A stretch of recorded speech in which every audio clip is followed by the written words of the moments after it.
Olá! Chegamos a mais um comentário da lição da Escola Sabatina. Bom, dessa vez é diferente, porque eu estou procurando a pessoa que vai fazer o comentário. Onde estará Guilherme? Guilherme, quando você ouvir esta gravação, por favor, me responda, meu amigo. Estamos na 11ª lição sobre Deuteronômio em escritos posteriores.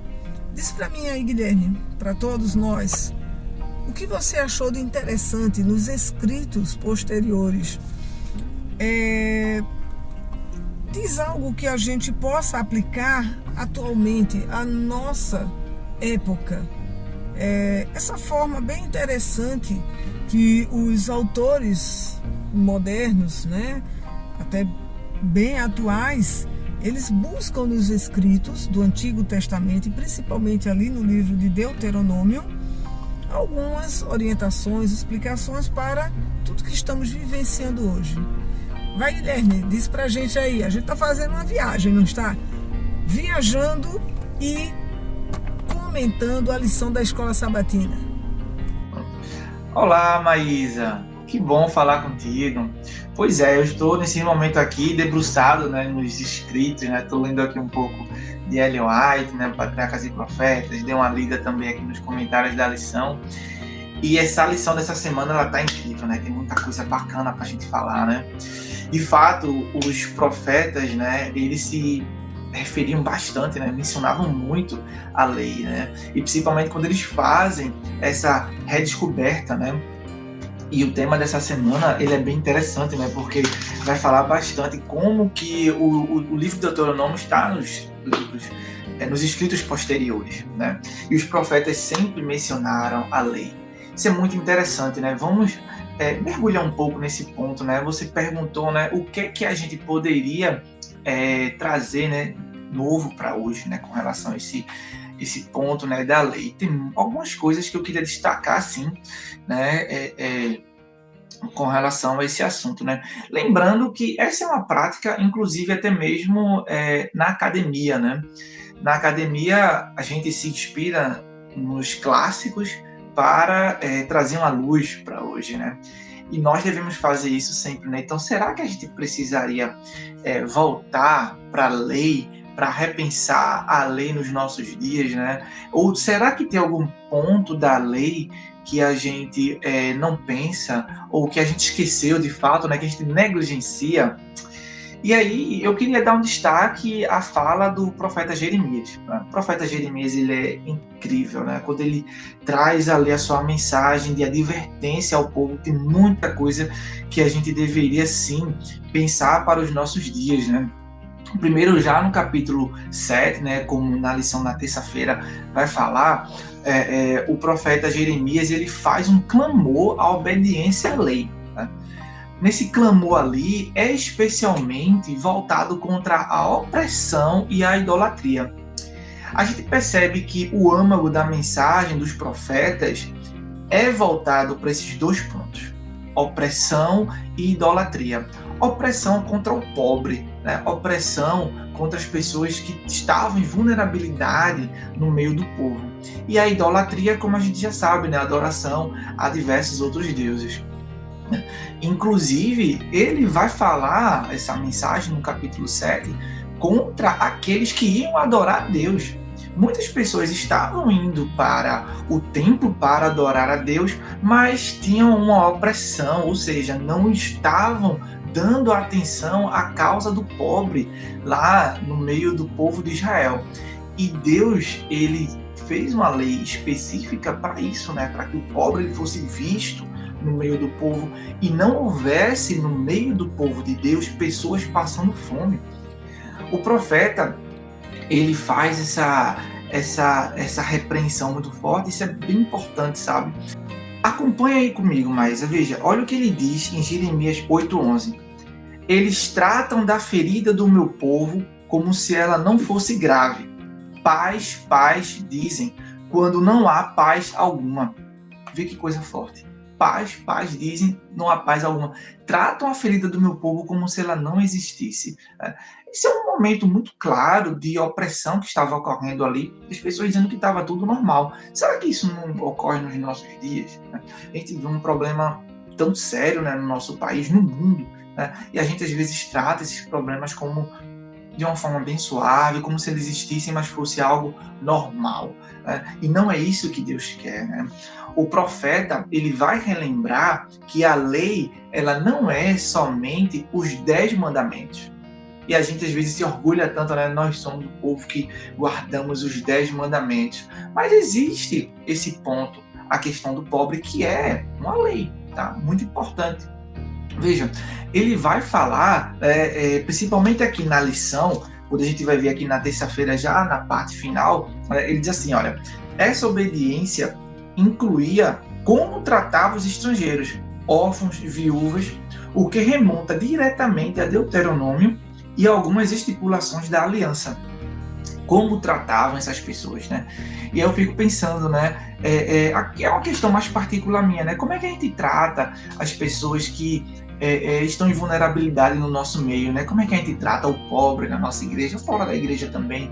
Como é que a gente trata o desempregado, a pessoa que não está bem vestida, né? A mãe solteira, nossa, esse é um ponto muito importante, né? Para a gente pensar também, né? A divorciada, como é que a gente trata essas pessoas, né? O negro na nossa igreja, né? São temas, assim, que a gente poderia expandir, sabe? Falar de diversos outros tópicos, né? Expandir essa lista, mas são pontos que a gente precisa pensar, né? A inclusão das pessoas que pensam diferente da gente, ou das pessoas que são diferentes da gente, sob o ponto de vista financeiro, sob diversos outros pontos. Como é que a gente inclui essas pessoas no nosso meio, né, na igreja?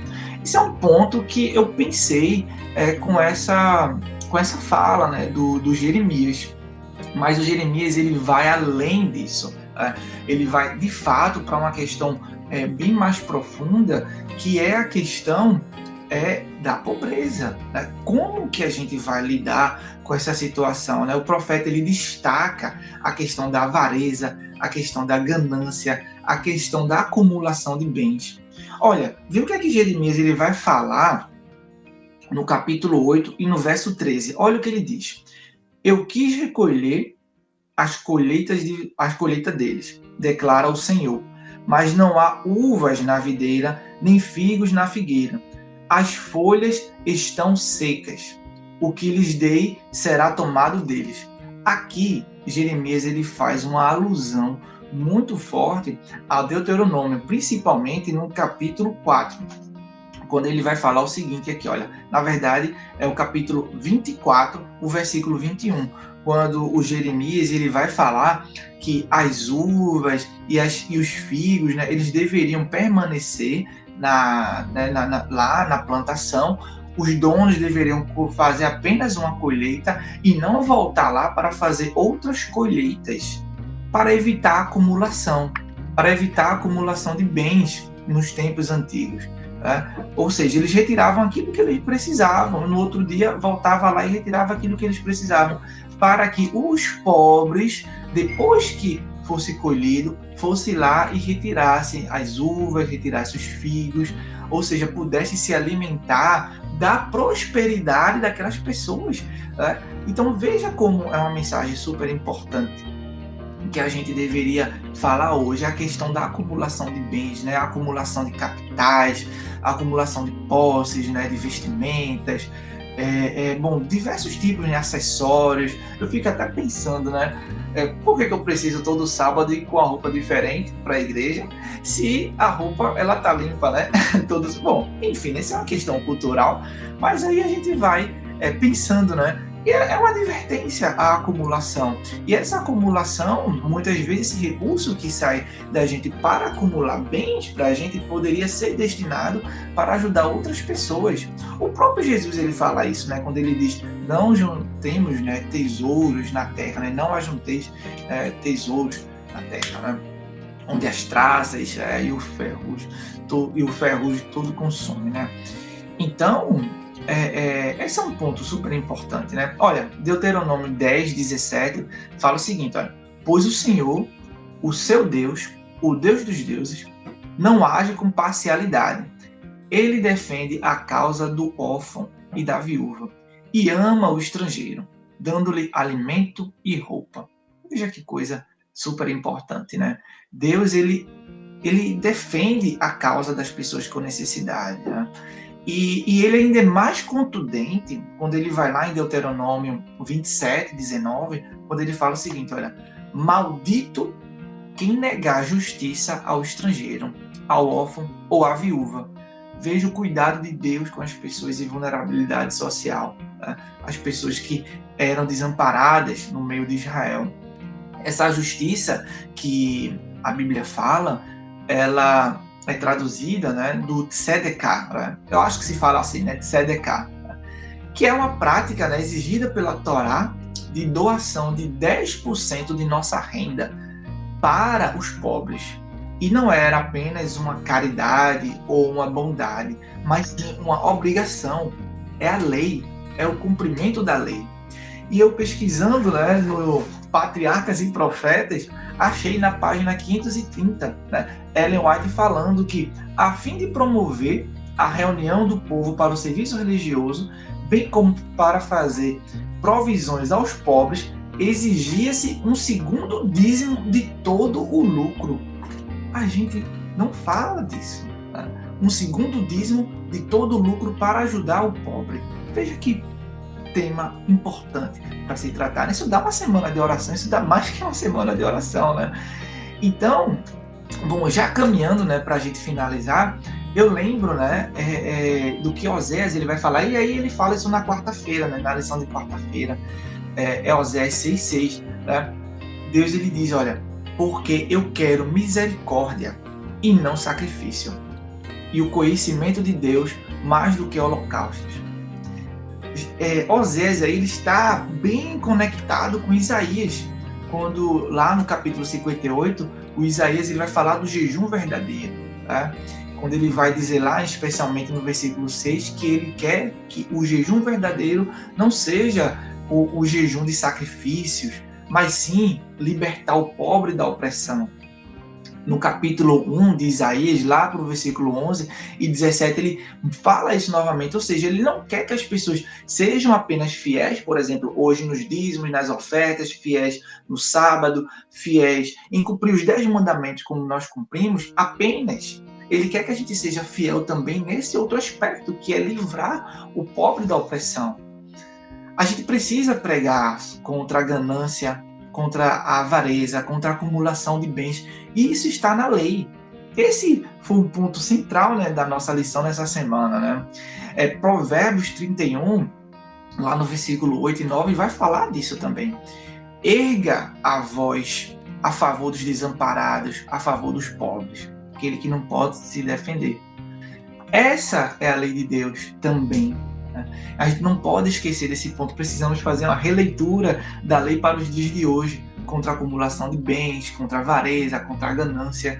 Imagina se a gente destinasse, né, 10% do nosso rendimento para os pobres, o quanto que a gente ajudaria, né, as pessoas. Existe uma promessa muito especial para aqueles que cumprem a promessa de Deus, né, que cumprem a palavra de Deus. Existe uma promessa bem especial. E a palavra de Deus nos diz, né, que quando a gente se volta para Ele, quando a gente volta o nosso coração para Ele, as bênçãos dele recaem sobre nós. E nós somos bastante abençoados. Olha como Deus diz lá em Deuteronômio 4:31. Deus não te desamparará, nem te destruirá, nem se esquecerá da aliança que jurou a teus pais. Nós temos uma bênção muito grande a receber do nosso Deus. Nós temos a eternidade para receber. Então não nos esqueçamos da lei. Vamos voltar, fazer uma releitura da lei e ajudarmos aos nossos irmãos mais necessitados, ajudarmos, falarmos da opressão que existe no mundo, iluminarmos as pessoas que têm muitas posses e mantêm essas posses somente para si. Essas pessoas também precisam ser convertidas. Valeu, Maísa! Um abraço. A gente se encontra, viu? Tchau, tchau.